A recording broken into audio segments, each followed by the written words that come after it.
प्रणाम, मैं हूं हिमांशु द्विवेदी और स्वागत है आपका हमारी खास पेशकश चर्चा में। चर्चा के तहत आज हमारी बातचीत के केंद्र में महाराष्ट्र और महाराष्ट्र के अंतर्गत भी शिवसेना रहेगी। कौन सी शिवसेना?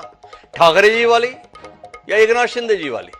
तो कुल मिलाकर हमारी बातचीत के केंद्र में दोनों ही रहने वाले हैं, क्योंकि आखिरकार 18 महीने 18 दिन बाद महाराष्ट्र विधानसभा के अध्यक्ष राहुल जी के द्वारा एक फैसला ले ही लिया गया जो उन्हें सुप्रीम कोर्ट के दिशा निर्देश के चलते 10 जनवरी तक लेना ही था। तो 10 जनवरी को उन्होंने तकरीबन 1200 पन्नों का फैसला जनता के सामने लाकर रखा।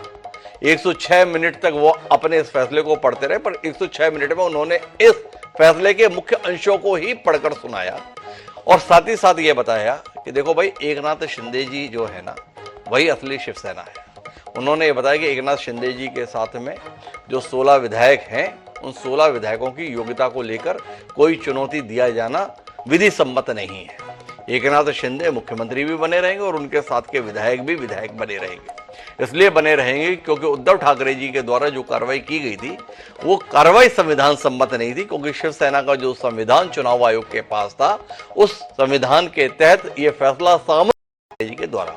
उद्धव ठाकरे जी को भी इस फैसले से कोई बड़ी हैरानी नहीं है और आम जनता को भी कोई बड़ी हैरानी नहीं है। जिस प्रकार की व्यवस्था इस समय देश में चल रही है, उसमें सत्तारूढ़ दल का व्यक्ति ही विधानसभा अध्यक्ष की भूमिका में होता है और ऐसे फैसले यदा कदा ही शायद कभी देखने को मिले हों कि सत्तारूढ़ दल के खिलाफ अध्यक्ष के द्वारा कोई फैसला लिया जाए। बहरहाल हमारे द्वारा अध्यक्ष के फैसले पर टिप्पणी नहीं है, फैसले के संदर्भ में चर्चा जरूर करने की कोशिश हम करेंगे कि इसके सियासी मायने क्या है। उद्धव ठाकरे के पास ये विकल्प बना हुआ है कि वह इस फैसले के खिलाफ सुप्रीम कोर्ट में चुनौती दें और सुप्रीम कोर्ट से अपने संदर्भ में न्याय की उम्मीद करें, जो उनके अनुसार न्याय है, क्योंकि विधानसभा अध्यक्ष तो बता रहे हैं यही न्याय है, यही विधि सम्मत है। महत्वपूर्ण बात यह है कि कुल मिलाकर महाराष्ट्र में जो रस्साकसी का खेल है वो अभी भी रुकने वाला नहीं है। इस फैसले के साथ में हम अगर ये उम्मीद कर रहे हैं कि बस अब सब कुछ ठहर गया, तो ऐसा कुछ भी नहीं है। जब तक ये विधानसभा अस्तित्व में रहेगी, कोर्ट कचहरी ऐसे ही चलती रहेगी, तब तक चलती रहेगी जब तक जनता के बीच फिर से जाने का समय ना आ जाए। उस समय पर जो लोग उद्धव ठाकरे के साथ थे जब ये लड़ाई शुरू हुई थी, उनमें से बहुत से लोग अब एकनाथ शिंदे के साथ वैसे भी हो चुके हैं। तो कुल मिलाकर उद्धव ठाकरे एक हारी हुई लड़ाई ही लड़ रहे हैं या इसमें कोई जीत की उम्मीद भी है, इस बात को अपने जहन में रखते हैं और इसके साथ इस चर्चा को आगे बढ़ाते हैं। हमारे साथ इस चर्चा का हिस्सा बनने के लिए 4 खास मेहमान मौजूद हैं, उनसे आपका परिचय कराएं और राजनीति से जुड़े हुए इस दिलचस्प विषय की बारीकी में जाने की कुछ कोशिश करें। उससे पहले समय है आज के विचार सूत्र का। हमारा आज का विचार सूत्र उद्धव ठाकरे जी की आशाओं के साथ जुड़ा हुआ है। हमारा विचार सूत्र ये कहता है कि आशा वास्तव में सभी बुराइयों में सबसे बुरी है, क्योंकि यह मनुष्य की पीड़ा को सबसे लंबा खींचती है। क्या कमाल की बात फ्रेडरिक नीचे के द्वारा कही गई, जो जर्मन दार्शनिक थे। उद्धव ठाकरे भी तो इसी पीड़ा के साथ गुजरते जा रहे हैं ना। कितना लंबा समय हो गया, 18 महीने 19 दिन का समय बीत चुका है। अभी भी एक आशा बंधी हुई है कि शायद जिन्होंने मेरे साथ इस तरीके का व्यवहार किया है और मेरी ही पार्टी को मानो मुझसे छीन लिया है, उनसे मैं उनकी सदस्यता छीन लूंगा विधानसभा की। इस उम्मीद के साथ उद्धव ठाकरे और उनके समर्थक हैं, पर उम्मीद है कि पूरी तरीके से खत्म ही नहीं होती। अब माना था कि विधानसभा अध्यक्ष के फैसले के साथ सारी उम्मीद खत्म, तो पता चला कानूनविद के द्वारा कि नहीं, अभी भी उम्मीद कर सकते हो, क्योंकि आप इस फैसले के खिलाफ सुप्रीम कोर्ट में चुनौती दे सकते हो, क्योंकि संविधान अब आपको इसकी इजाजत देता है। तो इस उम्मीद के साथ में उद्धव ठाकरे का उम्मीद बांधे रहना कितना ठीक, कितना गलत, इस बात को भी अपने जहन में रखते हैं। उसके साथ चर्चा को आगे बढ़ाते हैं। हमारे साथ इस चर्चा का हिस्सा बनने के लिए 4 खास मेहमान हैं। इस फैसले से जो लोग बहुत प्रसन्न हैं, उनका प्रतिनिधित्व करने के लिए राजपुंज जी हमारे साथ हैं। शिवसेना के नेता हैं, शिंदे गुट से संबंधित हैं, वो हमारे साथ हैं। इस फैसले के साथ जिनको झटका लगा होगा शायद, बाकी तो वो बातचीत में बताएंगे, वो है किशोर तिवारी जी।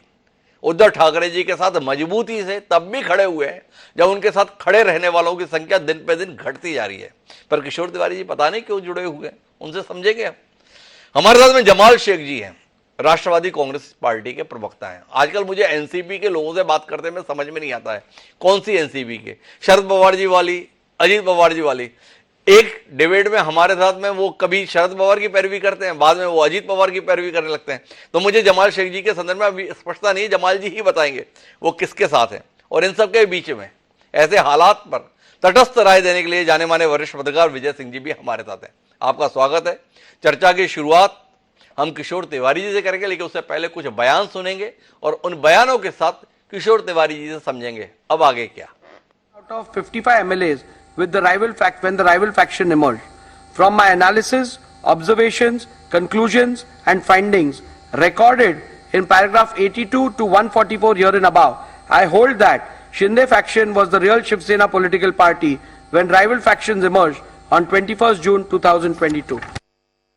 भारतीय जनता पार्टी का एक बहुत बड़ा षड्यंत्र रहा, बहुत बड़ा पुराना सपना रहा था कि एक दिन हम बाला साहब ठाकरे की शिवसेना खत्म कर देंगे, लेकिन शिवसेना ऐसी खत्म नहीं होगी। आपके एक निर्णय से, आपके कागज से, आपके भाड़े के तट्टू के मुंह से कोई अधिकार और ऑर्डर देने से शिवसेना जनता में है, शिवसेना महाराष्ट्र के रगों रगों में है। तो आज का जो निर्णय है वो कोई फैसला नहीं है, वो कोई न्याय नहीं है। जनता देख रही है किस तरीके से नाइंसाफी हुई है, जिस तरीके से एक पार्टी को तोड़ा गया है। आप मान लो ये हो गया है कि आपके घर में चोरी होती है, आप पुलिस स्टेशन जाकर कहते हैं मेरे घर में चोरी हुई है, आप उनको ये बोल देते हैं, पुलिस ये कह देती है कि ये चोरी जो हुई है, जो चोरी का सामान है वो चोरों को बिलोंग करता है, जो ओरिजिनल ओनर है उसको नहीं।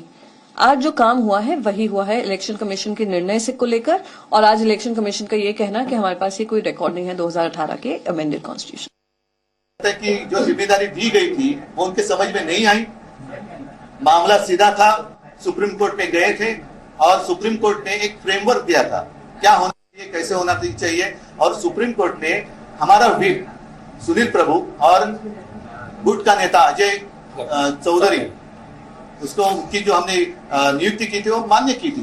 तो सुप्रीम कोर्ट ने कहा था कि इस फ्रेमवर्क में आप देखो कि उस दिन क्या था, तो उन्होंने वो छोड़कर नई अदालत उन्होंने की और सुप्रीम कोर्ट से भी कुछ अलग, या ऐसे उनको लगता है कि इतनी महाशक्ति उनके पीछे कि सुप्रीम कोर्ट भी हमारा उनका कुछ बिगाड़ नहीं सकती। और ये तो अन्याय नहीं, उनकी समझ के बाहर का ये डिसीजन था, या ऊपर से जो आया वो उन्होंने किया है। किसी मैच की आप बात कर रहे हो? मैं तो अपात्रता का याचिका के ऊपर निर्णय दे रहा था, मैं कोई मैच के ऊपर निर्णय नहीं दे रहा था। एक तो आपको गंभीर, ये कोई मजाक नहीं है, कोई खेल नहीं है, ये जनता ने, लोक प्रतिनिधि ने चुने हुए लोगों के अपात्रता का विषय है। इसे आप मैच फिक्सिंग या मैच की तरीके से देखेंगे तो ये गलत है। और मैं समझता हूँ जो लोग ऐसे समझते हैं कि इसमें किसी प्रकार की अनियमितता हुई है, तो अनियमितता क्या है पहले तो वो आप वो बताइए। केवल आरोप करना आसान है, लेकिन उन आरोपों को सिद्ध करना या उनके कारण बताना बहुत मुश्किल है। तो किशोर जी अब आगे क्या? फुल स्टॉप, जनता के बीच ही जाओ ना, कहां परेशान हो रहे हो? इसकी अदालत उसकी अदालत, जब मानते हो कि सबसे बड़ी अदालत तो जनता की है, तो काहे इधर इस दरवाजे उस दरवाजे पे दस्तक दे दे के अपने हाथ दुखवा रहे हो? नहीं, क्या है जी, मैं आपको बता दूं सुधांशु जी, तुमने ही बोला ना, और डॉक्टर साहब आप सच भी बोलते हो कि स्पीकर आजकल जो पॉलिटिकल पार्टी के तरफ से होते हैं उस पॉलिटिकल पार्टी के तरफ से निर्णय देते हैं। तो 18 महीने 18 दिन के बाद निर्णय आया। अब इसमें क्या तुक था? जैसे सुप्रीम कोर्ट ने कहा था कि भरत गोगावले जी जो है वो उनकी अपॉइंटमेंट इलीगल थी। अब ये एकदम ही यानी राहुल नार्वेकर जी को जो दिल्ली से ब्रीफिंग आया था कि वो एकदम चले गए कि निकालने का अधिकार किसका, घटना कौन सी, घटना कैसी। अब मुझे बताइए, 18 की घटना नहीं है तो 18 के घटनानुसार ही पक्ष प्रमुख जो है जी वो उद्धव जी ठाकरे है, जिसके एबी फॉर्म से ही एकनाथ शिंदे बने। अब मुझे बताइए 99 में तो बाला साहब थे। ये क्या है? अभी कैसा है कि इलेक्शन कमीशन ने जो ऑर्डर दिया था, जिस ऑर्डर को हमने सुप्रीम कोर्ट में चैलेंज भी किया है जी, तो वो ऑर्डर तो वो चैलेंज है, पर उसी ऑर्डर को प्रमाण मान के ये निर्णय दिया है जी। राहुल नार्वेकर जी क्या है कि ये ग्राउंड वाट उनके बहुत ठेके हैं, और राहुल नार्वेकर ये 4-5 पार्टियां बदल के आए, पर राहुल नार्वेकर ये कुलाबा में रात के वक्त पत्थर डाल के झुग्गी झोपड़ियां बसाने का धंधा करते हैं। तो इनके वेस्टेड इंटरेस्ट बहुत है, मैं बता रहा हूं। जी जी। तो देखो, मैं आपको बता रहा हूं कि नहीं, मैं साथ में जोड़ देता हूं, आपको तो बताने का पूरा अधिकार है, क्योंकि राहुल नार्वेकर का जब बायोडाटा निकालते हैं तो उनकी शुरुआत तो शिवसेना से ही बताई जाती है। आदित्य ठाकरे के साथ उनकी गलवइयों की फोटो सोशल मीडिया में बड़ी छाई हुई है। तो आपसे बेहतर कौन जानता होगा राहुल नार्वेकर कौन है। पर आपसे जानना चाहता हूं, ऐसे आदमी को आप क्यों बढ़ाए किशोर जी, कि वो आज आपके लिए इतनी बड़ी समस्या हो गया?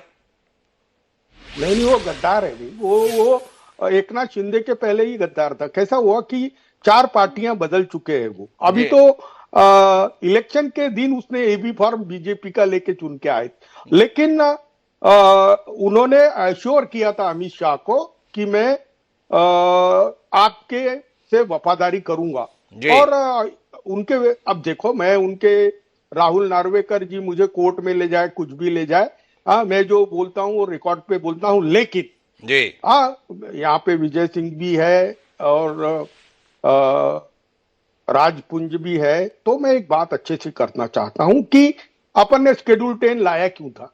1 मार्च 285 से ये चल रहा है। शेड्यूल 10 में भाई ये पैसे से लेके, पैसा हो, प्रलोभन हो, या फिर बंदूक दिखा के तुम विधायकों को ये पाले से वो पाले में ले जाए, या फिर सांसदों को इधर से उधर ले जाए और सरकार बदल दे। ये सब नहीं होना चाहिए था। यानी पक्ष बदल कानून की जो आत्मा थी, उस आत्मा को कुचल डाला है। और ये आत्मा का देखो, 18 महीने अगर 18 आज कल निर्णय भी देते तो एकेडमिकली क्या हुआ था, 18 को लेके आ गई, तो आप सरकार तो अस्थिर नहीं होती। और मैं बता रहा हूं, हम एकेडमिकली अब लड़ रहे हैं, जनता में जाना तो तय कर लिया। अब बीजेपी सर की इतनी बड़ी ताकत से लड़ना है तो हमारी मानसिकता तैयार हो गई है। एकनाथ शिंदे को तो यूज करके थ्रो कर देंगे। एकनाथ शिंदे का तो पर्पज सर हो चुका है उनके लिए। अच्छा, एक बात बताओ किशोर जी, सच्ची सच्ची बताना, आप अभी कितना बढ़िया बात बोले ना कि अब भाजपा जैसी ताकत से लड़ना है। मलाल तो नहीं है कि ये क्या कर बैठे, एक बार का मुख्यमंत्री पद पाने के चक्कर में अच्छा वाला भाजपा का साथ था, भाजपा के चक्कर में ऐसे फंसे कि ना पार्टी रही, ना विधायक रहे, ना साख रही, ना फैसले रहे। किशोर जी, कितना मलाल है अब इस बात को लेकर। बने रहते जैसे पहले जो बन गए थे, छोड़े थे ना भाजपा का साथ, नतीजा आया तो फिर जुड़ के मान ही लिया था कि भाजपा ही अब बड़ा भाई। इस बार चुनौती आपको कितना रास आई? नहीं, ये देखो, हिमांशु, विजय सिंह को अच्छे से मालूम है जी। मैं उद्धव जी से तब मिला जब उद्धव जी ने मुझे बता दिया जी कि ये बहुत ही ज्यादा रीजनल पार्टियों के खिलाफ चल रहे हैं जी। यह एक पक्षीय प्रणाली देश में लाना चाहते हैं। तो हमने बहुत विचार करके बीजेपी से नाता तोड़ा है। अब हमें ये सब प्रताड़ना से, देखो, इन्होंने हमारी पार्टी चुरा ली, कल के निर्णय से तो सबसे ज्यादा बेचारे दुख में बैठे हुए हैं अजित पवार जी, जो सीएम बनने की राह में थे। लेकिन उनको भी बीजेपी ने गुट्टी दे दी। तो मैं अभी बता रहा हूं, हमने एक कन्विक्शन के साथ बीजेपी का साथ छोड़ा है। और पार्टी तोड़ते हो तो अगर आप हिंदू विरोधी हो जाते हो तो किशोर जी का बार बार दलील है कि हमने बहुत सोच समझकर यह फैसला लिया है और इस साथ को छोड़ा है।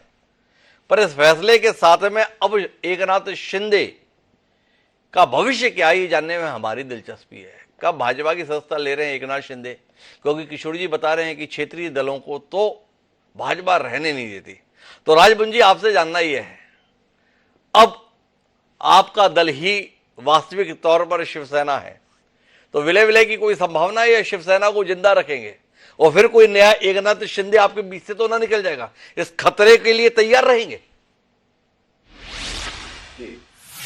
हिमांशु जी, देखिए, तिवारी जी हमारे बड़े भाई और हम सब शिवसेना के ही वहां से निकले हुए हैं और शिवसेना के साथ ही रहे और आज भी शिवसेना में ही है। तो यहाँ पर थोड़ा मैं आपको बताता हूँ कि ऐसा क्यों हुआ और ऐसा क्या इसमें पीछे रहा है। क्योंकि हिंदू हृदय सम्राट बाला साहब ठाकरे ने कभी भी कांग्रेस के साथ जाने की बात उन्होंने नहीं कही। ठीक है, आपने सबसे पहले उन्हें कॉम्प्रोमाइज किया, अब कांग्रेस के साथ चले गए। ठीक है, वहां पर शिव सैनिक जो है, तो बिल्कुल फ्लोर के ऊपर काम करता है, जिसने पार्टी के पक्ष में काम किया, पार्टी की विचारधारा के साथ जुड़ा रहा, जब पार्टी के उसने एक एक चीज के ऊपर हर चीज पे अपनी सहमति जताई और उसमें वो कार्य किया, तो उसके बाद आप भी कॉम्प्रोमाइज करके वहां पे जाके बैठ जाएंगे, क्या होगा? उसको भी तो आघात होगा।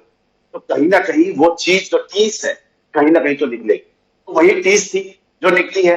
जहां तिवारी जी आज कहते हैं कि ये गद्दार है या इस प्रकार से जो भी उधर वाला ये कहता है, गद्दार नहीं है, हमने गदर किया है और गदर करके ही हम इस जगह पर पहुंचे हैं, क्योंकि हमने अपनी विचारधारा से कॉम्प्रोमाइज नहीं करने की सोची और आज हम हिंदुत्व की बात करते हैं और हिंदुत्व का परचम हम कांग्रेस के साथ नहीं उठा सकते। तो राम मंदिर की इतनी विरोधी रही है, उसने राम मंदिर के विरोध के अंदर 1949 तक चली आ रही है।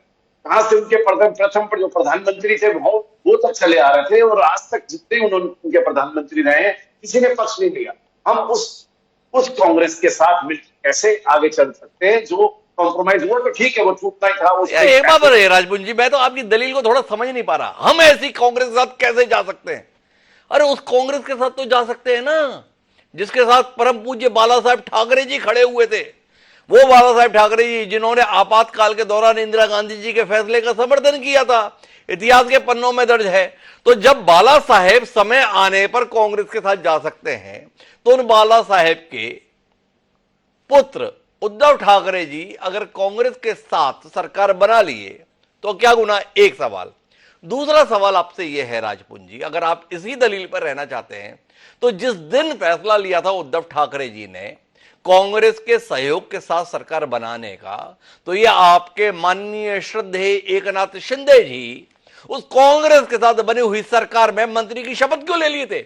इतना ही बाला साहेब के प्रति सम्मान था, इतना ही बाला साहेब के विचारों के प्रति आस्था थी, इतना ही हिंदुत्व के प्रति आपका समर्पण था, तो कांग्रेस के साथ सरकार का हिस्सा क्यों रहे एकनाथ शिंदे और उनके साथ के बाकी विधायक? थोड़ा इसमें रोशनी मिल जाए राजपुंज जी।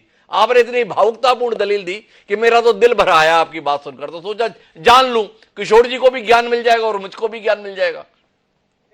देखिए, इसमें कोई दलील या मुझे कोई आपको भाव विभोर होने की आवश्यकता नहीं है हिमांशु जी। देखिए, ये एक विचारधारा की बात है और ठीक है, वो उस समय की बात होगी जब बाला साहब ठाकरे जी ने आयरन लेडी भी बोला था या जो भी बोला था, जब इंदिरा गांधी जी का साथ दिया था, वो एक अलग महत्व है। लेकिन यहाँ पर जो बात है वो शिव सैनिक की बात है। वो ठीक है, आपने बोला कि इतना समय क्यों लगा दिया, आपने मंत्री पद की शपथ क्यों ली और आपने इस प्रकार से आगे क्यों गए? देखिए, आगे गए तो ये सोचा नहीं था कि इतनी आगे जाना पड़ेगा। ये था कि शायद घर वापसी कहीं ना कहीं किसी ना किसी मोड़ पर, किसी ना किसी टर्न पे, किसी ना किसी स्पीड ब्रेकर पे वापसी होगी, लेकिन वो नहीं हुई। उसी के बदौलत की वापसी हुई। तो दूसरी बात, आज जो एक शिव सैनिक है और कहीं भी ऐसा नहीं है, शिवसेना बिल्कुल खड़ी है। आने वाले आगामी जो चुनाव है लोकसभा के, उसमें आपको पता चल रहा है कब 48 से 45 सीटें शिवसेना लेके आए। फिर आपको हिमांशु जी दोबारा शिवसेना लेके आएगी, ताकि अपनी विचारधारा से लेके आएगी। विचारधारा शिव सैनिक की है, जो विचारधारा शिवसेना की है उसी से लेके आएगी और मिलकर फिर दोबारा वो सरकार बनाएगी। फिर सरकार के तहत चलिए इस विचारधारा के साथ। तो राजपुंज जी तो बहुत ही अभिभूत है। सही फैसला हमने लिया, फैसला भी जो आया वो सही हुआ और जनता की हालत में भी इस फैसले के समर्थन में आने वाले समय में जनादेश आने वाला है। किशोर तिवारी जी बड़े भाई है, बड़े भाई बने रहेंगे, बस इसके अलावा उनके पास में कुछ नहीं आएगा, इतना राजपुंज जी हमें समझा रहे हैं। गजब के रिश्ते हैं किशोर भाई आपके और राजपुंज जी के, बड़े भाई छोटे भाई के। कसम से ऐसे ही भाइयों के रिश्ते होने चाहिए तो कमाल हो जाए। लेकिन मेरे साथ में जमाल शेख जी हैं, उनके यहां भी बड़ा दिक्कत है रिश्तों को लेकर। तो जमाल जी आप ही समझाओ, ये कल का फैसला कितना भारी पड़ा? किशोर तिवारी जी बड़े चिंतित हैं। देखो भाई, एनसीपी के लिए भी कितना भारी पड़ गया ना कल का फैसला। वो अजीत दादा मुख्यमंत्री बन सकते थे, कल के फैसले ने अजीत दादा के मुख्यमंत्री बनने के मंसूबों पर पानी फेर दिया। तो जमाल जी आप बताओ, इन मंसूबों के पानी फेरने पर आपकी क्या प्रतिक्रिया है? क्या महसूस कर रहे हैं आप? धोखा तो नहीं हो गया? अजीत दादा के मंसूबे तो पानी तो भले फिर गया, लेकिन अजीत दादा के लिए आगे की राह आसान कर दी है नार्वेकर जी ने जी।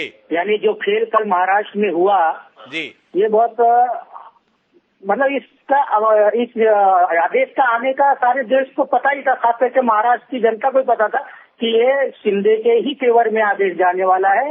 सिर्फ खाना पूरी होने वाली 10 तारीख को, और वही कल परिणाम पूरी देश और जनता को देखने मिला। लेकिन जो निर्णय आया, मैं कहूँगा कि देश की राजनीति को कलंक करने वाला निर्णय कल राहुल नार्वेकर जी ने दिया है। उन्होंने अपने पद का दुरुपयोग किया है, और ये सारा जो खेल रचा गया है ये दिल्ली से ही रचा गया है, क्योंकि सामने लोकसभा चुनाव है तो उनको सत्ता में बने रहना है। इसीलिए इस तरीके का आदेश और निर्णय कर लिया गया। रहा सवाल अजीत दादा का, तो मैं आपको स्पष्ट कर दी कि मैं पवार साहब के साथ हूँ, पवार साहब का कार्यकर्ता हूँ। मैं उत्तर मुंबई का। पवार साहब तो शरद भी है, पवार साहब तो अजीत भी है, तो कौन सी पवार की पावर के साथ हैं आप जमाल जी? ठाकरे ही होगा, उसी तरीके से पवार साहब ही होंगे, शरद पवार ही होंगे, उसके साथ कोई भी दूसरा पवार नहीं माना जाएगा। शरद पवार ही असली पवार है, और उसी तरह राष्ट्रवादी भी हमारे पवार साहब की। लेकिन जो खेल अब आज देश में और महाराष्ट्र की राजनीति में चल रहा है, कहीं ना कहीं ये सिग्नल है कि आगे वही खेल हमारे साथ भी होने वाला है, और यही स्पीकर और यही चुनाव आयोग जो आज उद्धव ठाकरे के साथ नाइंसाफी की है, वही हमारे पवार साहब के साथ भी नाइंसाफी करने वाले हैं। ये देश की जनता और महाराष्ट्र की जनता को समझ में आ गया है। तो समझ में आने के साथ में हो क्या जा रहा है? कौन ज्यादा परेशान हो रहा है? परेशान तो आप ही लोग दिखाई दे रहे हो। इधर उद्धव ठाकरे जी परेशान, किशोर तिवारी जी परेशान, शरद पवार जी परेशान, जमाल शेख जी परेशान, बाकी तो सब मजे में ही है, जिनका भी आप नाम ले रहे हो। सच बोलिए तो आज पूरे देश की जनता ही परेशान है सर जी। लेकिन क्या करें, अब लोग चुनाव का इंतजार कर रहे हैं। जिस दिन भी लोकसभा का बिगुल बजेगा उस दिन जनता अपना निर्णय ले लेगी, और खास करके महाराष्ट्र में जितना भी दिन है ये चालू है सरकार की, और बहुत जल्दी इसका निर्णय आएगा। आज भले ही निर्णय उनके हाथ में हुआ है, लेकिन जनता जो है वो शरद पवार के साथ है, और उसका परिणाम हम लोगों को विधानसभा में और लोकसभा में देखने मिलेगा। एक बात बताइए जमाल जी, आज आपको अपनी पार्टी का भविष्य दिखाई दे गया कि नहीं दे गया राहुल नार्वेकर जी के फैसले के साथ? कि जो मैं तो कह रहा हूँ ना, जो शिवसेना है वो एकनाथ शिंदे जी हो गई, ठाकरे जी के पास में क्या रह गया आपको भी पता है, ठाकरे नाम ही रह गया। तो क्या माने, राष्ट्रवादी कांग्रेस पार्टी इस फैसले के साथ अजीत पवार जी के हवाले हो गई। अब पवार जी के पास में केवल शरद पवार रह गए जी।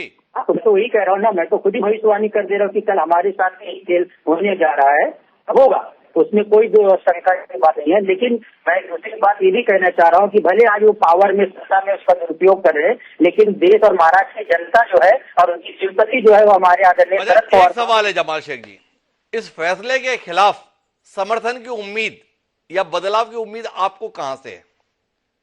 सुप्रीम कोर्ट से आपको बदलाव की उम्मीद है या जनता के स्तर पर बदलाव की उम्मीद है? थोड़ा आपकी समझ को लेकर जानना चाहता हूं कि इस फैसले के खिलाफ अपील कहां होनी चाहिए, जनता की अदालत में या न्याय व्यवस्था के तहत जो सर्वोच्च अदालत है वहां पर? कहां से आपको न्याय की उम्मीद जल्दी मिलने की, पूरी होने की है? सही तरीके से अगर देखने जाए तो आज की जो परिस्थिति है उसमें अब जनता ही इसका न्याय करेगी, क्योंकि सुप्रीम कोर्ट ने राहुल नार्वेकर को जो आदेश दिया, या आदेश नहीं कहूँ, जो निर्देश दिया था कि आप चुनाव आयोग के आदेश के इस तरीके से नहीं, आप परिस्थितियों को देख के और जो आपके सामने रिजल्ट है उसको देख के आप आदेश दीजिए, लेकिन उन्होंने चुनाव आयोग के ही आदेश को फॉलो किया है। तो कहीं ना कहीं उन्होंने सुप्रीम कोर्ट की भी अवमानना की है। तो अगर आज उद्धव साहब अगर जाते भी है सुप्रीम कोर्ट में तो समय उसमें लगने वाला है, लोकसभा आ जाएगी, फिर उसके बाद विधानसभा आएगी। तो मेरे हिसाब से तो अब ये जनता की अदालत में इसका फैसला सही होगा। जनता की अदालत में जाने का फैसला है। तो अब मैं विजय सिंह जी आपके पास में इसके निष्कर्ष पर आना चाहता हूं, क्या कहते हैं आप? दरअसल चाहे वो उद्धव ठाकरे हो चाहे वो शरद पवार अपना समय खराब कर रहे हैं अदालतों में, विधानसभा अध्यक्ष के पास, कोर्ट कचहरी में, वकीलों के घर ठीक बन रहे हैं, अपने घर खाली हो रहे हैं। जाना था जनता के पास, जनता को छोड़ इधर उधर चक्कर लगा रहे हैं। क्या कहते हैं? जनता के पास तो जब चुनाव आएगा तभी जा सकते हैं जी। लेकिन अभी कल जो फैसला आया इसमें कुछ भी आश्चर्यजनक नहीं है। लोगों को पहले से पता था कि यही फैसला आने वाला है जी। और जहां तक सुनवाई और विधानसभा अध्यक्ष ने जिन मुद्दों पे फैसला दिया है उसकी बात करें तो एक उसमें महत्वपूर्ण चीज है कि 2018 में जो शिवसेना के संविधान में बदलाव किया गया वो चुनाव आयोग के संज्ञान में नहीं है। और जो सुनवाई हो रही थी तो उसमें चुनाव आयोग को भी बुलाया गया था। चुनाव आयोग ने अपना पक्ष विधानसभा अध्यक्ष के सामने रखा था। वो एक वैलिड मुद्दा है अब वो चुनाव आयोग जानबूझ के ऐसा कर रहा है, क्या सचमुच में उनके पास कुछ तो प्रूफ होगा जो इन्होंने बात बोली होगी कि हमारे पास उनका बदलाव का रिकॉर्ड नहीं है। अगर बदलाव का रिकॉर्ड नहीं, उनके रिकॉर्ड में बदलाव नहीं है, तो फिर उस आधार पे विधानसभा अध्यक्ष का फैसला जो है वैलिड दिखाई देता है जी। अब इसके बाद सुप्रीम कोर्ट जाएंगे, उसमें सही फैसला सुप्रीम कोर्ट में ही हो पाएगा कि चुनाव आयोग ने जो विधानसभा अध्यक्ष के सामने बात कही है उसमें कितनी सच्चाई है, पहली बात। दूसरी बात है, ये सब प्रकरण शुरू कहाँ से हुआ? बीजेपी शिवसेना ने एक साथ मिलकर चुनाव लड़ा और स्पष्ट बहुमत भी आ गया था, लेकिन उसके बाद जिस उद्धव जी ने पाला बदला, वहीं से सारा खेल गड़बड़ हो गया जी। अगर वो नहीं हुआ होता तो आज ये सब चीजों की नौबत नहीं आती। जनादेश ने भाजपा शिवसेना गठबंधन को दिया था, स्पष्ट जनादेश दिया था महाराष्ट्र की जनता ने जी। तिवारी जी तो अभी है, सब जानते ही हैं, लेकिन एक बात कहना चाहूंगा कि जब उद्धव जी के साथ ऐसे लोग जिनको उन्होंने सांसद विधायक सब कुछ बनाया, सारे लोग छोड़ के चले गए, लेकिन इस बात के लिए तिवारी जी की तारीफ करनी होगी कि आज की राजनीति में तिवारी जी जो है अपना राज्य मंत्री का पद छोड़ दिया और शिंदे साहब ने उनको बुलाया था कि आप हमारे साथ आ जाइए, आपका पद कंटिन्यू रहेगा, लेकिन उन्होंने मना कर दिया। पर विजय सिंह जी, एक बात जो आपसे समझने की है, ये बार बार जनता के हालत में जाने की बात कर रहे हैं, क्या स्थिति है इनकी जनता के बीच में? आपको वाकई लगता है जब सब कुछ इकट्ठे थे तो शिवसेना बामुश्किल 55 सीटें जीत पाई, चौथे नंबर की पार्टी बनने की स्थिति में आ गई? और दावा यह है, आप सुन रहे थे ना, जो शिवसेना के मुख्य प्रवक्ता हैं संजय राउत जिनका नाम है, महाराष्ट्र के रग रग में शिवसेना है, और रग रग में शिवसेना वो सीटें 55 आती हैं। तो आपसे जानना ही चाहता हूं, जब 7 थे तो 55 के लाले पड़े, ये अब अलग होने के बाद में क्या 155 हो जाने वाले हैं? वो आदित्य ठाकरे जी ने मिशन 150 लॉन्च किया था, तब तो कुछ हो नहीं पाया था। अब की बार उम्मीद करें कि आदित्य ठाकरे कमाल कर रहे हैं और 150 पार करने वाले हैं।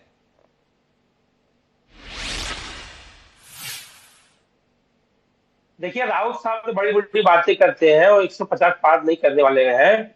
और जहां तक उद्धव की सेना और शिंदे की सेना में अगर आप तुलना करेंगे तो उद्धव की सेना शिंदे की सेना की तुलना में मजबूत है जी। शिंदे की सेना तो कहीं नहीं दिखती, थाने में भी थोड़े बहुत 1-2 सीटों पर उसका असर कहीं नहीं है शिंदे की सेना की। और मुझे नहीं लगता कि चुनाव के बाद शिंदे सेना बची रहेगी तो उद्धव की सेना है जी। लेकिन अपने बल पे 50 से ज्यादा सीटें ला पाएंगे, इसमें भी शक है, क्योंकि पहले लोकसभा चुनाव है और लोकसभा चुनाव के 6 महीने बाद ही विधानसभा चुनाव महाराष्ट्र के होते हैं हमेशा से। तो ये वो बताइए, आपकी थोड़ी टिप्पणी मुझे समझ में नहीं आई विजय सिंह जी। 55 शिवसेना के जो विधायक जीते थे उनमें से 37 एकनाथ शिंदे गुट के हैं, और आपका कहना है कि इनका कोई प्रभाव नहीं है। 37 विधायक अभी भी मौजूद हैं, तब भी इतना अभाव आप देख रहे हैं? कोई आंकड़े में हेरफेर तो नहीं हो गया कुछ? नहीं, वो तो सत्ता के लिए गए हैं ना जी। वो सत्ता के लिए गए हैं। ज्यादातर लोग इसलिए चले गए, वो उसमें बहुत से लोगों के खिलाफ जांच चल रही थी, ईडी का डर था, दूसरे हर आदमी सत्ता के साथ रहना चाहता है। जे तिवारी जी को छोड़ के बाकी तो सारे लोग चले गए ना सत्ता के लिए, तो वो उसका असर है। बाकी शिंदे सेना में कुछ दम नहीं है। और यह है, एक उनको है कि बीजेपी साथ में है तो बीजेपी का सहारा मिल जाएगा, बीजेपी का सहारा मिल जाएगा। विजय सिंह जी बहुत निर्मम तरीके से बोल रहे हैं। सरकार में भले ही शिंदे सेना है, पर जनता के बीच में शिंदे सेना का आता पता नहीं है। आता मुझे आप ही के बताना किशोर जी, लेकिन उससे पहले जमाल शेख जी कुछ हस्तक्षेप करना चाह रहे हैं। एक बार जमाल शेख जी का हस्तक्षेप सुन लेते हैं। जी जमाल जी, क्या हुआ? उन्होंने जो कुछ कहा था शिवसेना के संदर्भ में कहा था, आपको लेके कुछ नहीं कहा विजय सिंह जी ने। उन्हीं के बात को मैं करने चाह रहा हूँ कि विजय सिंह जी बराबर कह रहे हैं कि जनता ने जो है वो उद्धव सेना के ही 50 जो एमएलए जो चुन के दिए थे, उन्होंने शिंदे सेना को नहीं चुन के दिया। तो जनता में उन्होंने अपना जनाधार खो दिया है। शिंदे ने उनके ऊपर जो गद्दारी का स्टैंप लगा है वो पूरे महाराष्ट्र और देश में देखा है। और वो 2024 आप इस बात से नाराज तो नहीं है कि ऐसा विजय सिंह जी ने केवल शिंदे और ठाकरे जी को लेकर, वो शिंदे और उद्धव ठाकरे को लेकर ही क्यों कहा? या अजीत पवार और शरद पवार के लिए भी ऐसा कुछ बोल देते तो ठीक हो जाता आपके लिए? हाँ, वो बोल दे तो अच्छी बात है, क्योंकि वो पत्रकार है, उनको सारी जानकारी है कि आज माहौल क्या चल रहा है महाराष्ट्र का। तो ये बात तो सत्य है कि आज महाराष्ट्र की जनता जो है, मैंने भी तो पहले बताया कि पवार साहब, शरद पवार साहब और उद्धव साहब के साथ में जनता है। तो जमाल जी, आपकी बात मैं पूछ ही लेता हूं विजय सिंह जी से। क्यों विजय सिंह जी, जैसे आपने कहा कि देखो जनता के बीच में तो उद्धव ठाकरे की ही सेना के प्रभाव है, एकनाथ शिंदे वाली सेना का कुछ प्रभाव नहीं है, तो एनसीपी के संदर्भ में क्या है, जनता के बीच में कौन प्रभावी है? शरद पवार वाली राष्ट्रवादी कांग्रेस पार्टी प्रभावी है या अजीत दादा वाली पार्टी ही प्रभावी है? थोड़ा स्पष्ट हो जाए, जमाल जी को भी कुछ सांत्वना मिलेगी या दुख होगा, जो भी होगा। सुधांशु जी, राजनीति में परसेप्शन का बहुत महत्व होता है जी। आज की स्थिति में यह है कि मुझे आश्चर्य होता है कि ऐसे ऐसे लोगों ने पवार साहब का, शरद पवार जी का साथ छोड़ दिया कि लोगों को आश्चर्य होता है कि एक ऐसे मतलब उनका साथ छोड़ दिए। तो इसलिए आज के डेट में तो पवार साहब एकदम बिल्कुल अकेले पड़ गए हैं जी। सारा सब कुछ अजीत पवार के साथ है। लेकिन एनसीपी का प्रभाव जो है पूरे महाराष्ट्र में नहीं है। एनसीपी का प्रभाव केवल पश्चिमी महाराष्ट्र में है, उसके अलावा कहीं प्रभाव नहीं है। मुंबई में एनसीपी 0 है, विदर्भ में कुछ नहीं है। विदर्भ में भी अभी अगर एनसीपी के लिहाज से बात करेंगे तो पवार साहब का गुट ज्यादा मजबूत है। नहीं, आपने बताया नहीं। कुल मिलाकर जैसे आपने एकनाथ शिंदे को 0 कर दिया, अजीत पवार को कितने पे खड़ा कर रहे हैं 100 में से, या 60 पे अजीत पवार है और 40 पे शरद पवार है? नहीं, अगर उनकी तुलना करेंगे तो उसमें अजीत पवार फिलहाल मजबूत दिखाई दे रहे हैं। तो जमाल जी थोड़ा निराश हो जाइए आप। विजय सिंह जी बहुत प्रखर पत्रकार है, आप खुद ही बता रहे थे, उन्होंने बता दिया कि शिवसेना जैसा हाल नहीं है एनसीपी का। अगर वैसा हाल है तो अभी एकनाथ शिंदे जी की जो स्थिति वैसी शरद पवार जी की है। पर मैं किशोर जी वापस आपके पास आता हूं। जनता के बीच क्या मुंह लेकर जाओगे किशोर तिवारी जी? आप ये बताओगे कि हमारे साथ धोखा हो गया, पर भाजपा बताएगी हमारे साथ भी धोखा हो गया, ये शिवसेना वाले हमारे साथ जीते थे, सरकार कांग्रेस के साथ बना डाले, तो धोखा देने वाले ने धोखा खा लिया, तो जनता की सहानुभूति धोखा देने वाले से कब से हो जाएगी? तो ये सवाल है किशोर जी, इस सवाल का क्या जवाब है?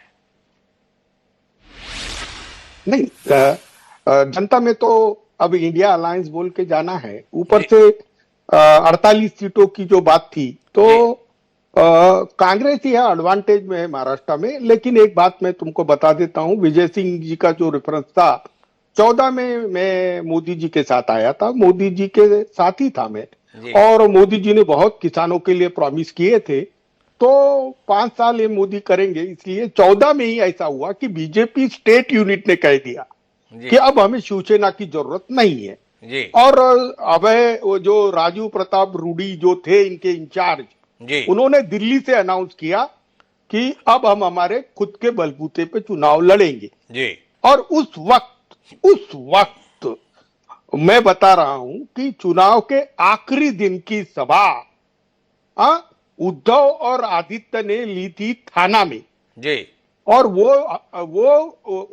इसमें उन्होंने जो अपील की थी और खुद के बलबूते पे 65 सीट लेके आए जी। मैं अभी बता रहा हूं तुमको कि अनकंडीशनल एनसीपी ने भी सपोर्ट किया और देवेंद्र फडणवीस बन गए, लेकिन फिर भी बीजेपी को शिवसेना के साथ आना पड़ा और फिर इनकी मिलीजुली सरकार चली जी। लेकिन वो सरकार जो 5,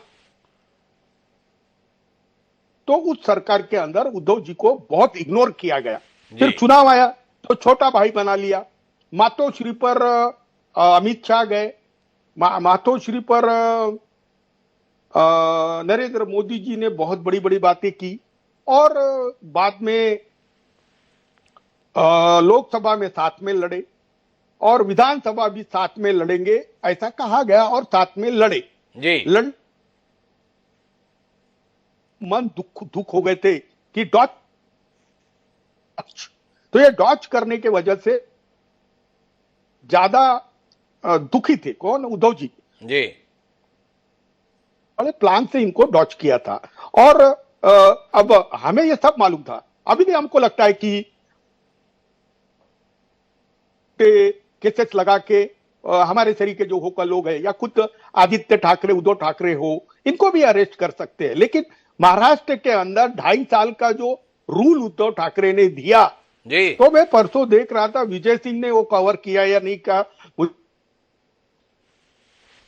ना मुसलमानों का जो ये जाता ना उर्स, उर्स के अंदर शिवसेना भवन के सामने उन्होंने शिवसेना की जयगान करने वाले गाने लगाए थे। तो ये साला बड़ा ही यानी वो लगा। और उद्धव ठाकरे देखो दलितों के, मुस्लिम के, आदिवासियों के बड़े पॉपुलर लीडर हो चुके हैं। और हिमांशु जी, महाराष्ट्र एक ऐसा राज्य रहेगा जहां बीजेपी को तगड़ी हार का सामना करना पड़ रहा, क्योंकि ये बात किस लिए हो रही है, महाराष्ट्र में जातीय समीकरण में ओबीसी, दलित और आदिवासी ये लोगों का बेस, जो हिंदू होने के बाद भी यह लोग ब्राह्मण और बनिया पार्टी को कभी प्रिपेयर नहीं करते थे। बीजेपी के पास ओबीसी लौटा था तो बीजेपी पावर में थी, लेकिन जिस प्रकार से देवेंद्र फडणवीस ने अपनी ये रंग बताए, ये रंग उनको महंगे पड़ेंगे। और देखो आदित्य या उद्धव जी ने दगाबाजी की, चलो दगाबाजी की, 5 साल रुक जाते, अब हमारी पूरी पार्टी चुरा के ले गए। और पार्टी में से लोग डरे कैसे, इसलिए एकनाथ शिंदे के जो चार्टर्ड अकाउंटेंट थे उसके पीछे पड़ गए। एकनाथ शिंदे के तो में भी पीछे पड़ गए थे, एकनाथ शिंदे हो गया, प्रताप सरनाईक हो गया, ऐसे कई लोग थे कि जिन पे केसेस हो रहे थे और लोग अपने आप में व्यथित थे कि भाई इतनी तकलीफें क्यों। लेकिन अब जैसे ही वहां गए तो जैसे अभी अजीत पवार जी पाक साफ है, एकनाथ शिंदे खुद पाक साफ है, उनका चार्टर्ड अकाउंटेंट तो अभी चीफ एडवाइजर है गवर्नमेंट का। तो इस प्रकार की परिस्थितियां हुई है, लोगों को बीजेपी में कोई डिफरेंस नजर नहीं आया। हाँ, भ्रष्ट लोगों को पास लेकर बीजेपी ने अपनी प्रामाणिकता पे प्रश्न उठाए। और हम जनता में जाएंगे और हम बोलेंगे कि क्या बीजेपी से संबंध तोड़ना। अच्छा किशोर जी, एक बात बताओ, ये अजीत पवार और एकनाथ शिंदे भ्रष्ट हैं, इसकी जानकारी आपको कब लगी? जब एकनाथ शिंदे मुख्यमंत्री बन गए तब लगी? जब अजीत पवार जी उप मुख्यमंत्री बन गए तब लगी? या पहले तो आपको पता था ये तो भ्रष्टी लोग हैं, पर भ्रष्ट के साथ में आप मस्त चल रहे थे? थोड़ा ये तो बता दो, ये जानकारी कब लगी आपको कि ये भ्रष्ट लोग हैं? अरे भाई, अरे ये बीजेपी वाले ही बताते थे ना, इतने भ्रष्ट है, इतने भ्रष्ट है, इतने भ्रष्ट है। अब इनको फाइनेंस मिनिस्टर बनाने के, डिप्टी सीएम बनाने के 4 दिन पहले ही मोदी जी ने बोला 70,000 करोड़ का नेचुरली करप्ट पार्टी ने लूट लिया। अब वो लूटने का जो लुटेरा है वो इनका फाइनेंस मिनिस्टर बना। मतलब आप मानते हो ना कि लूट लिया था अजीत पवार ने, ऐसा आप मानते हो ना? मतलब इसमें आपको कोई संशय तो नहीं है? मतलब आप मानते हो ना कि नरेंद्र मोदी जी सच ही बोलते हैं? क्या कभी आप बोलते हो नरेंद्र मोदी जी सच नहीं बोलते हैं? अचानक आप कार्यक्रम में बताने लगे नरेंद्र मोदी जी बहुत सच बोलते हैं, तो मैं भ्रम में पड़ गया कि किशोर तिवारी जी असल में मानते क्या है। तो थोड़ा मुझे समझा दो किशोर जी, कि आप मानते हैं ना नरेंद्र मोदी जी सच बोलते हैं? नहीं जी किशोर जी, ये इस बात पे तो मैं आपसे सर, हाँ मैं इसके बाद है ना उसके बारे में चर्चा होती रहेगी, कितने पाखंडी है, कितने कम है, ज्यादा है। लेकिन मैं बताता हूं कि चारित्र का प्रमाण पत्र, राष्ट्र निर्माण का प्रमाण पत्र, नैतिकता का प्रमाण पत्र बीजेपी देती है, हम नहीं देते हैं। हाँ, हम तो है वैसे है। कल उन्होंने बोला अरे मातोश्री में जो बोला जाएगा वो फाइनल। हाँ, बाला साहेब ठाकरे जो बोलते थे वो फाइनल, अभी उद्धव जी बोलते हैं वो फाइनल। अरे हमें दम है। हाँ, हमने बोला बाबरी ढांचा गिराया, अब क्या है, हमको राम मंदिर हमारा सपना है। इंडिया अलायंस में रहते हुए भी हम जाएंगे अयोध्या। हाँ, हमको हमारी आशा है, लेकिन जिसको पट्टा नहीं है वो हमारे से मिनिमम कॉमन प्रोग्राम में हमारे साथ रहे। अब हम तो क्लियर है, जनता में जाएंगे। लेकिन मैं प्रमाण पत्र नहीं दे रहा था, प्रमाण पत्र यही दे रहे थे पक्की पिसिंग। हाँ, एकनाथ शिंदे की भ्रष्ट की इतनी बड़ी प्रॉपर्टी आई कहां से, ये पैसे बांटे कैसे है, बहुत सारी बातें थी। एकनाथ शिंदे ये मेरे बहुत करीबी दोस्त है और बड़े बिंदास आदमी है, एक अच्छे कार्यकर्ता है, उसका करियर इन्होंने स्पॉइल किया। हाँ, बहुत। ये क्या है, जेल में जाने के बाद है ना, हमारे ये जो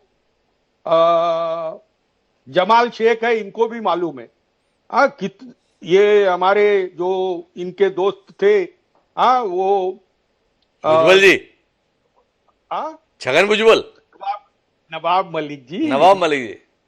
हाँ सर, किडनी खराब हो गई, पैर में सूजन, पेट में सूजन, और उनको उनको जेल में रखा गया। और कौन सी केस? जिस केस का साला कोई लेना देना नहीं उनका। मैं अभी बता रहा हूं, अब वो सुप्रीम कोर्ट उनको जिंदा रख रहा है। ये तो जान लेने पे तुले थे। और क्यों? कि उसने देवेंद्र फडणवीस की दुकानदारी खोल दी थी। अरे मुझे बताइए, ये लोग, मिडिल क्लास के लोग अभी हजारों करोड़ के मालिक कहां से हो गए? राजनीति में आने के बाद ये 5,000 10,000 करोड़ के मालिक होते हैं। अरे भ्रष्टाचार के खिलाफ मोदी जी अगर खुल के लड़ाई लड़ते हैं ना, हमारे तरीके कई नेता उनके साथ आ जाएंगे। अरे उनके साथ करप्ट लोगों को ले लिया उन्होंने। अरे क्या फर्क पड़ता? महाराष्ट्र में रुक जाते, फिर जनता में जाते। आप देखना उद्धव के किशोर जी, एक बात मेरी आपकी समझ में नहीं आती है। बताओ, इन्होंने करप्ट लोगों को साथ ले लिया, अगर आपने लिया तो कोई दिक्कत की बात नहीं, अगर उन्होंने ले लिया तो दिक्कत की बात हो गई। मतलब आपको अधिकार है करप्ट लोगों के साथ सरकार चलाने का, भाजपा को या एकनाथ शिंदे जी को अधिकार नहीं है भ्रष्ट लोगों के साथ सरकार चलाने का। ये कैसी बात कर रहे हो आप? नहीं, किसी को ही अधिकार नहीं है। ये भ्रष्टाचारी लोग है ना, नासुर बन के बैठे हैं। ये नासुरों का इलाज होना चाहिए। मोदी जी से ज्यादा तो अजीत पवार को उद्धव ठाकरे जी ने अपनी सरकार में शामिल रखा था। किशोर तिवारी जी इस बात को उतना ही गलत मानते हैं ना जितना एकनाथ शिंदे जी ने अभी अजीत पवार को अपनी सरकार में मंत्री बनाकर रखा हुआ है। जी किशोर जी। नहीं, मैं बता रहा हूं, उस वक्त मजबूरी थी। बीजेपी के पास करीबन 120 सीटें थी, तो हम किसके साथ सरकार बनाते? कुछ तो भी बोलते हो यार। देखो भाई, कितनी ईमानदारी के साथ बात कही किशोर तिवारी है। देखो, भ्रष्टाचारी का हमने साथ लिया, पर मजबूरी में लिया। इसलिए तो मेरे साथ जमाल शेख जी आना चाहते। जमाल शेख जी, आता हूं आपके पास। एक बार राजपुंज जी से बात कर लेता हूं। राजपुंज जी, देखो, किशोर तिवारी जी की ईमानदारी को समझो। कितनी ईमानदारी से आपके बड़े भाई ने यह बोला, देखो हमने भ्रष्टाचारी का साथ लिया ना, मजबूरी में लिया। तो आपसे सवाल है, आप तो अच्छी भली सरकार चला रहे थे, आप भ्रष्टाचारी को साथ लेकर क्यों बैठ गए? आपकी तो कोई मजबूरी नहीं थी, आपकी सीटें ठीक ठाक थी। देखिए हिमांशु जी, भ्रष्टाचार, किसी के ऊपर आरोप लगाना, उसने ये भ्रष्टाचार किया, इसने ये किया, उसके ऊपर ये आरोप था, उसने पीछे ये किया, उसके बाद हजारों करोड़, उसके बाद लाखों करोड़, मतलब व्हाटएवर, कुछ भी आप कहते चले जाइए। आरोप प्रत्यारोप का कोई सीमा नहीं है, आप किसी पे भी लगा सकते। लेकिन हमारे देश में कानून व्यवस्था है, हमारे देश का कानून है जो अपने हिसाब से चलता है, ना किसी नेता के हिसाब से चलता है कि रात को उसको सर्टिफिकेट बांटेगा या सुबह कुछ और कर देगा। तो ये सब व्यर्थ की कहानियां है, इसका कोई सरोकार नहीं है। दूसरी बात, बाकी मैं ये चाहता हूं कि इस देश का जो हर नागरिक है, इस समय महाराष्ट्र के अंदर आप देखेंगे कि 200 से ऊपर सीटें लेके आएगी एनडीए, और जिसमें शिवसेना भी अपना अच्छी भूमिका निभाने वाली है। और ये इस प्रकार से, अभी जी ने बोला कि 0 आएगा, 80 पे चला जाएगा, इस प्रकार से जो भी होगा, मैं उन चीजों को बिल्कुल बेकार की व्यर्थ बातें मानता हूं। ऐसा कुछ भी नहीं है। आज जो रात दिन कार्य हो रहे हैं, ये बताओ राजपुंज जी, ये आप नरेंद्र मोदी जी की बात को भी व्यर्थ का ही मानते हो क्या? ये 70,000 करोड़ रुपए का भ्रष्टाचार किया है राष्ट्रवादी कांग्रेस पार्टी ने। ये सम्माननीय प्रधानमंत्री नरेंद्र मोदी जी ने सार्वजनिक सभा में कहा था, महाराष्ट्र के संदर्भ में कहा था, और राष्ट्रवादी कांग्रेस पार्टी को लेकर कहा था। और आप हमें ये बता रहे हो कि देखो देश में कानून है, ये आरोप किसी मतलब के नहीं होते। तो ये किसी मतलब के नहीं होते, तो आपका मानना है कि नरेंद्र मोदी जी भी कोई बात बोलें तो उसको हम लोगों को गंभीरता से नहीं लेना चाहिए, इन आरोपों की कोई अहमियत नहीं होती। ऐसा ही है ना राजपुंज जी, या इसमें आपको कोई और राय है, कोई और विचार है? राय नहीं है हिमांशु जी, आप गलत रास्ते पे उसको मत लाइए। मैं ये सिर्फ कहना चाहता हूं कि इस प्रकार से जो यहाँ बैठ के जो आरोप प्रत्यारोप लगाए जा रहे हैं वो सही नहीं है किसी के ऊपर, क्योंकि हमारी कानून व्यवस्था है उसके ऊपर कार्य कर रही है। तो कहीं आप देखें ना, आपकी नहीं, बिल्कुल, मैं आपको बिल्कुल गलत रास्ते पर नहीं लेके जाऊंगा। आप जिस रास्ते पर मुझे ले जाना चाहेंगे ना राजपूत जी, मैं उस रास्ते पर ही चलूंगा। तो आपका कहना यह है कि नरेंद्र मोदी जी की बात को हमें बहुत गंभीरता से लेना चाहिए, उनकी बात के बड़े मायने होते हैं, उनकी हर बात बड़ी संजीदगी के साथ होती है, ऐसा माने? नहीं, हिमांशु जी, इस देश की जनता जानती है, यहाँ पर जो लोग हैं ना, आप ये देखिए कि हर कोई जानता है क्या होना क्या नहीं होना, सबको सब चीजों का मालूम है। आप आपके और मेरे कहने से कुछ नहीं होगा। मैं किसी को जबरदस्ती वोट नहीं डलवा सकता, मैं किसी को जबरदस्ती कह सकता हूँ कि ये आरोपी है, इसके ऊपर आप आरोप तय हो गया। जब तक आरोप तय नहीं होता, जब तक उसके ऊपर होता नहीं। आज देखिए ना, बंगाल के अंदर ईडी के लोगों पे हमले शुरू हो गए।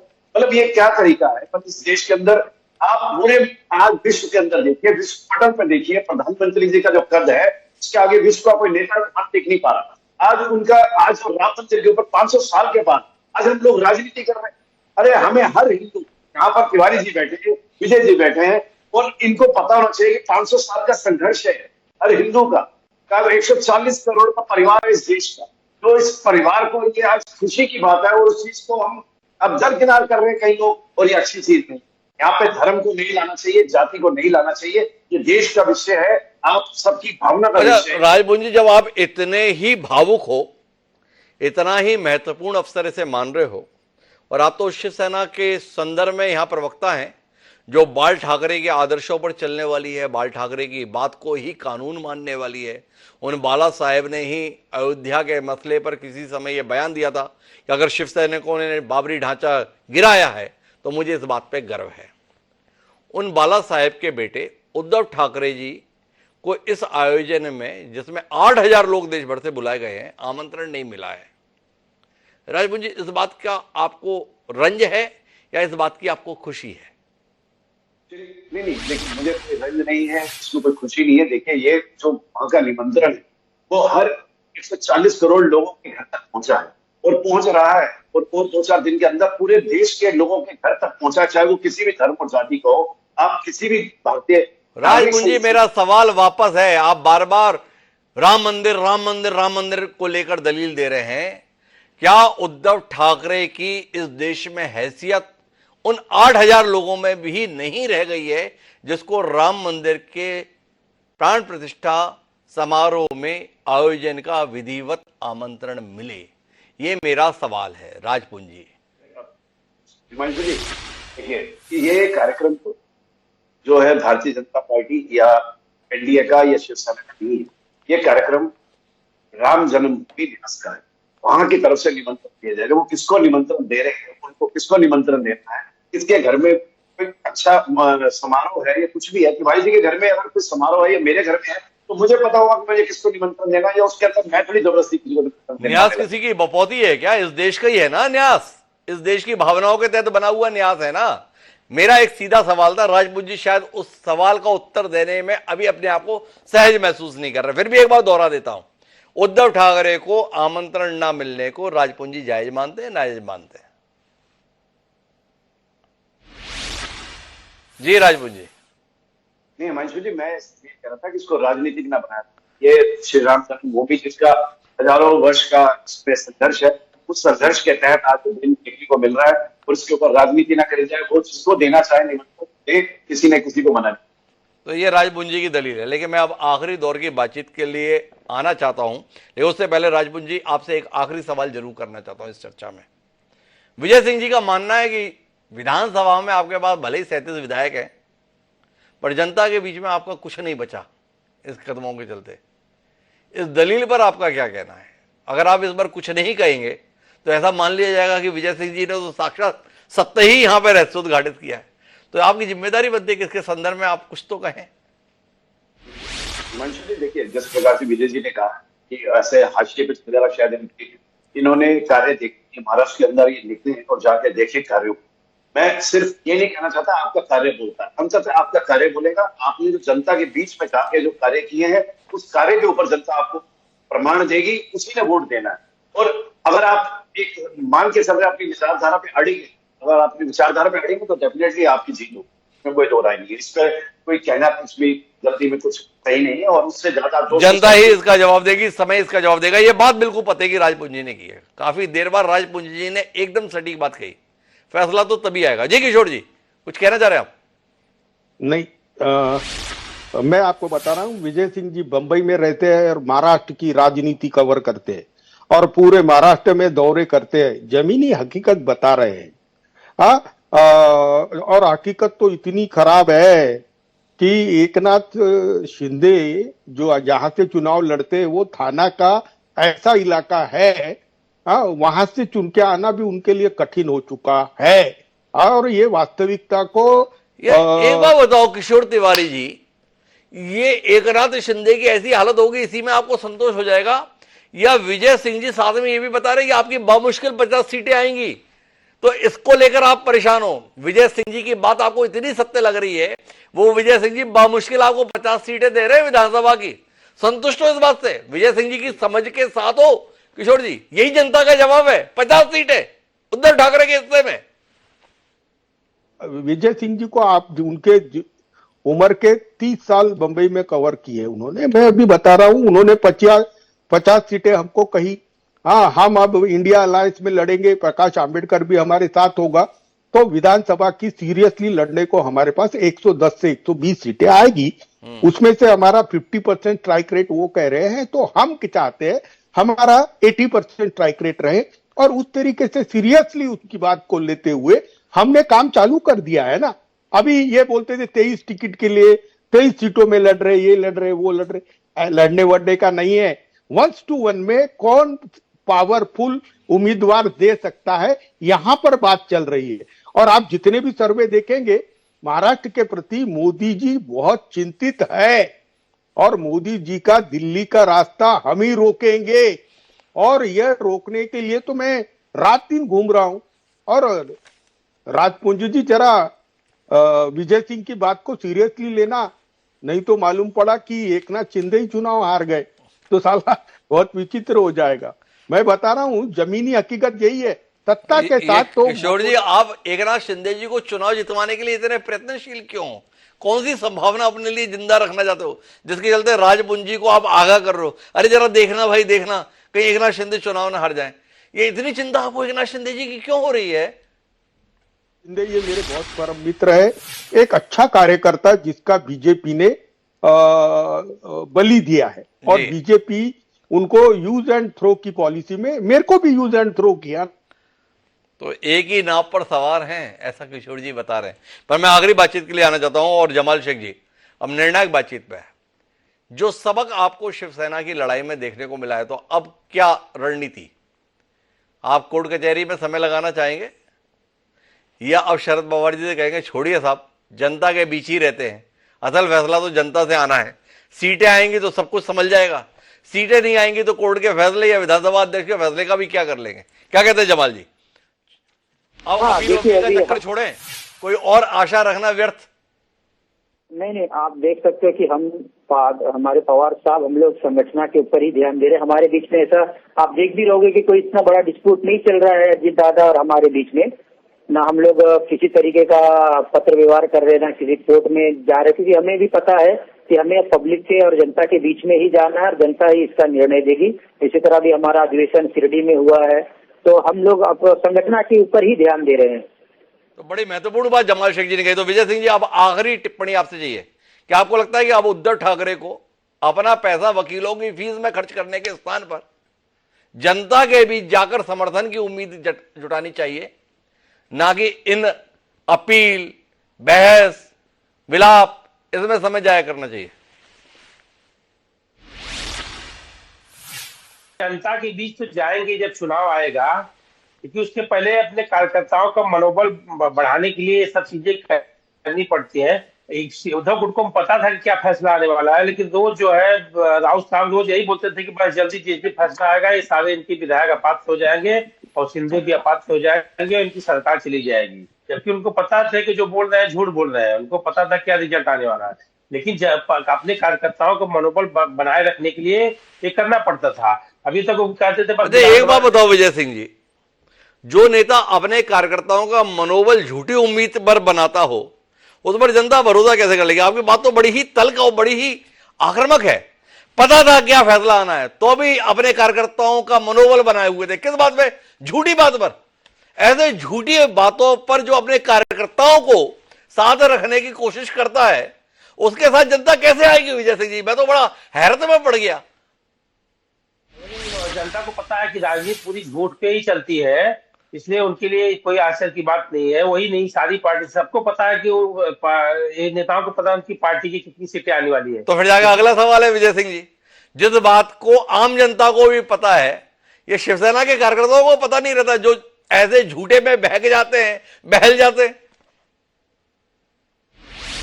शिवसेना के कार्यकर्ताओं का अभी भी सुप्रीम कोर्ट पे भरोसा है। अच्छा, सुप्रीम कोर्ट ने इधर कई फैसले दिए हैं। जैसे बिल्किस बानो वाले मामले में आपने देखा कि आरोपियों को फिर से जेल जाना पड़ा, तो इसलिए अभी सुप्रीम कोर्ट पे तो भरोसा है शिवसेना। तो अभी भरोसा है, तो मैं आखिरी टिप्पणी ले लेता हूं किशोर तिवारी जी, किसके प्रति ज्यादा उम्मीद के साथ रहेंगे, सर्वोच्च न्यायालय के प्रति या जनता के प्रति? कहां पर मेहनत ज्यादा करेंगे?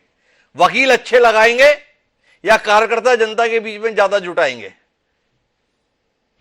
नहीं, एक बात मैं बताता हूं तुमको, चंद्रचूड़ साहब के पास तो हमें जाना ही है, क्योंकि जो परिशिष्टेन का जो मिसयूज हुआ है जी, तो उसको एकेडमिकली हम लड़ेंगे। एकेडमिकली कहा मैंने, जी। और जनता में जाने का हमने तय कर लिया है। और जो लोगों को जितनी गद्दारी करनी है और किसी को जाना है सत्ता के लिए या मोदी का भय है तो चले जाए, लेकिन हम लोग चुस्त दुरुस्त है। और लगता नहीं कि सुप्रीम कोर्ट में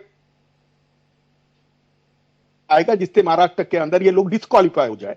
आप फिर से वही राहुल नार्वेकर को बोलेंगे कि अभी आप नए संदर्भ में निर्णय तो, क्योंकि मैं अभी बता रहा हूं कि 10th शेड्यूल के अंदर speaker is at par with supreme court ji, और सुप्रीम कोर्ट नहीं चाहेगा कि वो लोकपालिका से कोई संघर्ष करे।